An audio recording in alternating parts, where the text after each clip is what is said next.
Eu sou Wagner de Almeida, assessor e coordenador de projetos da ABIA, da Associação Brasileira Interdisciplinar de AIDS, e tenho o prazer de apresentar o primeiro de uma série de 5 talk shows da ABIA sobre a história da prevenção do HIV e AIDS no Brasil e no mundo. Em 2021, estamos entrando na 5ª década da epidemia da AIDS. Temos à nossa disposição um leque cada vez maior de métodos preventivos e a possibilidade de trabalhar o que tem sido chamado de prevenção combinada.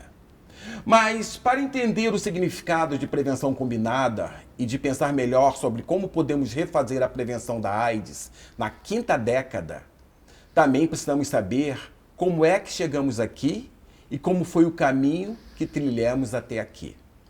Para ajudar a entender esta história de prevenção ao longo das 4 décadas de resposta frente à epidemia, a ABIA está produzindo esses 5 talk shows sobre a história da prevenção desde o começo desta mesma epidemia. Nosso objetivo é de revisitar algumas das lições aprendidas ao longo deste caminho. Hoje, para iniciar esta série, vamos falar sobre a prevenção durante a primeira década da epidemia, durante os anos de 1980. Temos o prazer de ter como nosso convidado especial para esta conversa o Dr. Richard Parker, um pesquisador reconhecido sobre as dimensões sociais e políticas da epidemia, e o diretor-presidente da ABIA. Seja bem-vindo, Dr. Parker. Obrigado. Como foi trabalhado a prevenção bem no começo da epidemia da AIDS, no começo dos anos 80? Bom, os primeiros casos de AIDS foram reportados em 1981. E tem que lembrar que naquela época tinha casos de pessoas doentes, mas não sabia o que foi a causa. Levou alguns anos antes de que a ciência conseguiu isolar o vírus de HIV e entender que esse vírus foi o que atacava o sistema imunológico e destruiu o sistema imunológico, abrindo a possibilidade das infecções, do síndrome de infecções que acabavam sendo chamado de AIDS, não é? Então, foi só em 83, com o isolamento do vírus, que podia começar a criar a possibilidade de testagem, por exemplo, para saber se alguém estava infectado pelo HIV. Então, testagem para HIV só começou a ser possível a partir de 1984? Como foi que a testagem foi implementada nesta época? Bom, nessa época foi ainda muito raro ter centros de testagem. Você tinha poucos, eles eram mais ou menos anônimos, porque tinham um preconceito, uma discriminação muito grande. Então as pessoas não queriam ir lá para ser testados porque iam ser identificados como gays ou como prostitutas, ou enfim, algumas das categorias dos grupos que foram afetados bem no começo da epidemia. Então, como tinha um cargo muito forte de estigma e discriminação, tinha um processo meio complicado para fazer testagem. Também você não recebia o resultado. Você ia lá, fazia o teste, aí tinha que voltar depois de um mês para pegar o resultado do teste, para saber se era positivo ou negativo. Isso é aconselhado, dependendo de qual foi o resultado. Então, toda essa questão de estigma e discriminação cercava a epidemia nos primeiros anos e criou uma série de barreiras e problemas para o enfrentamento da AIDS. Desde o começo, o estigma e a discriminação foram barreiras para a prevenção, não é? Claro, porque por conta do estigma ninguém queria estar associado com a AIDS e por conta disto não queria aprender sobre a prevenção, não queria adotar práticas preventivas, porque qualquer ligação que você tinha naquela época, você era sujeito a ser discriminado. Então, desde o começo, eu acho que vale a pena dizer que desde o começo, a barreira principal no enfrentamento da AIDS é a persistência do estigma e discriminação, que até hoje continua sendo um problema fundamental ao longo das 4 décadas da epidemia. Ô, Richard, você poderia falar então um pouco mais, já que tem esse gap, né, do estigma, da discriminação, né? Aí surge né, o movimento do sexo seguro, né? Você poderia falar o sexo seguro ou sexo mais seguro, né? Como foi o sexo seguro nesta época? Sexo seguro ou sexo mais seguro, porque algumas pessoas preferem essa terminologia porque não tem nada 100% seguro, obviamente. Mas sexo seguro, sexo mais seguro surge nas comunidades afetadas. Acima de tudo, a comunidade gay, mas também outros trabalhadores do sexo, outras comunidades que foram afetadas pela epidemia no começo. E foi uma maneira de mudar as suas práticas sexuais para tentar de reduzir o risco de transmissão. Você tem que lembrar que naquela época, justamente por causa da discriminação, as vozes mais conservadoras, lembra, nos Estados Unidos foi o governo Reagan, no Brasil ainda foi a ditadura militar. Então, os poderes conservadores um pouco culpavam as pessoas que estavam se infectando pelas suas práticas visto como amorais e anormais e, portanto, falava, bom, então vocês deveriam parar de fazer sexo, não deveria ter uma vida sexual porque é a maneira de prevenir o vírus. A comunidade gay, pelo outro lado, falou, não, nós não vamos parar de ter uma vida sexual, temos que achar uma maneira de continuar tendo uma vida sexual, mas ao mesmo tempo que a gente reduz o risco de transmissão. Toda a ideia de sexo mais seguro surgiu dentro desse intuito. Era, eventualmente, de evitar penetração ou de reduzir o número de parceiros, mas de não parar de fazer sexo, porque isso seria de um pouco entregar para as vozes conservadoras de uma maneira que ia ser uma derrota para o movimento, né? Então, nesse sentido, sexo mais seguro, usando o preservativo, que também foi uma das primeiras coisas que foi identificado como uma maneira de reduzir o risco, continuar tendo sexo, mas com o preservativo evitar a transmissão. Então, isso, de certa forma, continua até hoje a primeira metodologia ou método de prevenção e até hoje talvez o método mais eficaz, o método que tem mais importância em termos de evitar a transmissão do HIV. Interessante, Richard, porque você conduz, né, a sua fala, né, sobre uma coisa que esses governos conservadores, principalmente, né, eles relutavam contra todo esse método, né, de prevenção. Então, enquanto isso, o estigma e a discriminação aumentavam, né? E eu queria que você falasse um pouco sobre redução de danos. Bom, redução de danos foi um pouco como o sexo seguro, mas para a comunidade de usuários de drogas. Foi muito cedo na epidemia, ficou evidente que a injeção de drogas podia ser um modo de transmissão. As pessoas, às vezes, injetavam com a mesma seringa de uma outra pessoa, e se a outra pessoa estava infectada, podia infectar a pessoa que compartilhava a seringa. Então, dentro da comunidade de usuários de drogas, também metodologias de redução de danos, de redução de riscos foram surgindo, como lavar seringas ou trocar seringas. Então, nesse sentido, sexo mais seguro e redução de danos, ambos foram métodos criados pelas pessoas mais afetadas, pelas comunidades afetadas pela epidemia. Não foram invenções de especialistas de saúde pública, foi a comunidade mesmo que criou essa metodologia de prevenção.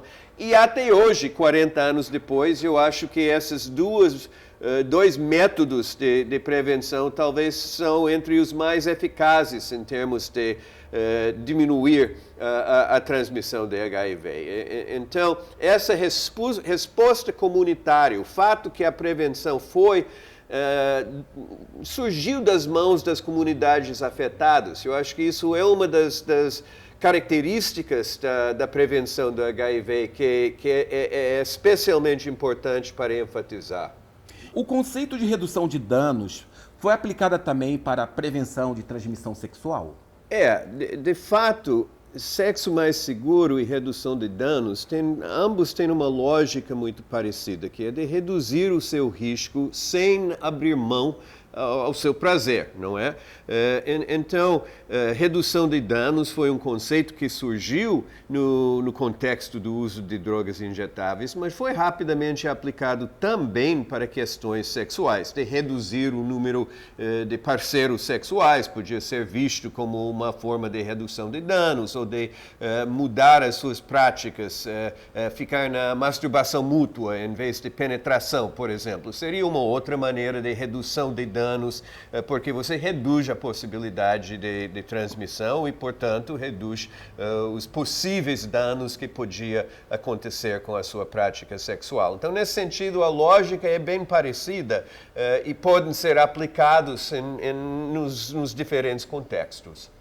E com o passar do tempo, Richard, além da testagem, sexo seguro e redução de danos, surgiram outro tipo de prevenção? Sim, eu acho que talvez a coisa mais importante de enfatizar é a questão de sangue, porque nessa primeira década da epidemia, você tinha um problema grande com os bancos de sangue, principalmente aqui no Brasil, onde existiam muitos bancos clandestinos. As pessoas, especialmente pessoas mais pobres, tinham a tendência de vender o sangue, ser pago pelos bancos clandestinos, não tinha fiscalização, então muito rapidamente você tinha um problema que o sangue estava infectado e as pessoas estavam se infectando pela transfusão de sangue. Então tinha que ter uma mobilização grande da sociedade nos anos 80, foi em 86, 87, um pouco antes do Constituinte no Brasil, que foram mobilizados, liderados pelas pessoas que têm hemofilia, mas também os seus aliados dentro do movimento da reforma sanitária, os primeiros ativistas de AIDS, criaram uma coalizão muito grande. O Betinho foi, de certa forma, o poster boy desse movimento para ir contra a comercialização de sangue. E foi uma mobilização imensa que foi feita dentro do contexto do Constituinte, com o movimento da reforma sanitária, os primeiros ativistas de AIDS trabalhando juntos, liderado pelo Betinho, que foi, de fato, a proibição da comercialização de sangue que entrou na Constituição de 1988, foi o resultado dessa mobilização. Eu acho que vale a pena enfatizar isso, porque até hoje talvez não tinha nenhuma campanha de prevenção de AIDS no país com tanto sucesso quanto aquela mobilização que criou a lei contra a comercialização de sangue. Foi fundamental. Esta mobilização, Richard, sobre a indústria do sangue, né, parece especialmente importante. Por que você acha que foi realmente um sucesso, um grande sucesso essa campanha do sangue? Eu acho que a questão da campanha do sangue, que foi tão importante, era uma mobilização política, uma aliança entre diversos movimentos, movimento de AIDS, movimento da reforma sanitária, por exemplo, trabalhando juntos, criando uma frente, vamos dizer. Foi um momento também positivo para isso, porque foi plena redemocratização da sociedade brasileira, as forças progressistas trabalhando junto para tentar melhorar alguma coisa e com o objetivo de conseguir colocar isso no Constituinte, que mostrou o poder que uma ampla mobilização da sociedade pode ter. Mostrou que a prevenção não é só uma questão técnica, acima de tudo é uma questão social, é uma questão política, é uma questão da mobilização da sociedade. Então, nesse sentido, acho que a campanha foi chamada Salve o Sangue do Povo Brasileiro. Acho que essa campanha, Salve o Sangue do Povo Brasileiro, foi talvez o grande exemplo que todas as ações que iam vir em seguida podia espelhar nesse exemplo da campanha contra a comercialização de sangue. Richard, E como foram avaliadas as primeiras campanhas governamentais em um período tão difícil no Brasil? Bom, tem que lembrar, foi um momento de redemocratização, mas também ainda tinha, enfim, até 85 você tinha o governo militar e 85 você tinha a derrota direta já e você tinha um presidente não diretamente eleito. Então você tinha um processo devagar de redemocratização política no país. E infelizmente, as primeiras campanhas governamentais nesse contexto não foram nenhuma grande sucesso. Eles foram conservadores, meio alarmistas, foram muito criticados pelos ativistas de AIDS, porque tinham uma visão meio aterrorizante, não é? Então, quase durante os últimos 5 anos dessa década, década dos anos 80, quase todas as campanhas governamentais foram falhas e bastante criticadas pelos ativistas. Foi só aos poucos, e muito mais na próxima década dos anos 90, que você tinha uma melhoria dentro da qualidade dessas campanhas e você começou a ter uma parceria entre ativistas e governo para construir campanhas mais eficazes. Richard, foi uma década com muitos retrocessos também, né? Muitos medos, muito estigma, discriminação, como você vem tocando, né? Se o estigma e a discriminação foram grandes barreiras para a prevenção nesta época, quais foram as primeiras iniciativas para combater essas questões? Tá certo. De fato, foi só no final dessa primeira década, a partir de 87, 88, quando a Organização Mundial da Saúde, em Genebra, criou um programa global de AIDS, que você começou a ter uma tentativa mais formal, mais de governos ou de governantes de enfrentar estigma e discriminação. Naquela época, o Jonathan Mann, que foi o primeiro diretor do Programa Global de AIDS da OMS, ele falava sobre as 3 epidemias. Você tinha a primeira epidemia de infecção pelo HIV, a segunda epidemia de adoecimento com casos de AIDS, porque HIV atacava o sistema imunológico e isso permitia às pessoas ficar doentes com um leque de cânceres, de outras infecções. E a terceira epidemia, o Jonathan Mann falava que era a epidemia da resposta social, que quase sempre foi uma resposta de estigma, discriminação e negação. É interessante, hoje em dia a gente vive em tempos de Covid com muita negação. A negação não é nada novo no enfrentamento das epidemias. A AIDS foi negado durante uma década, não é? E você perdeu quase 10 anos, no caso da AIDS, de mobilizar campanhas melhores por causa da negação.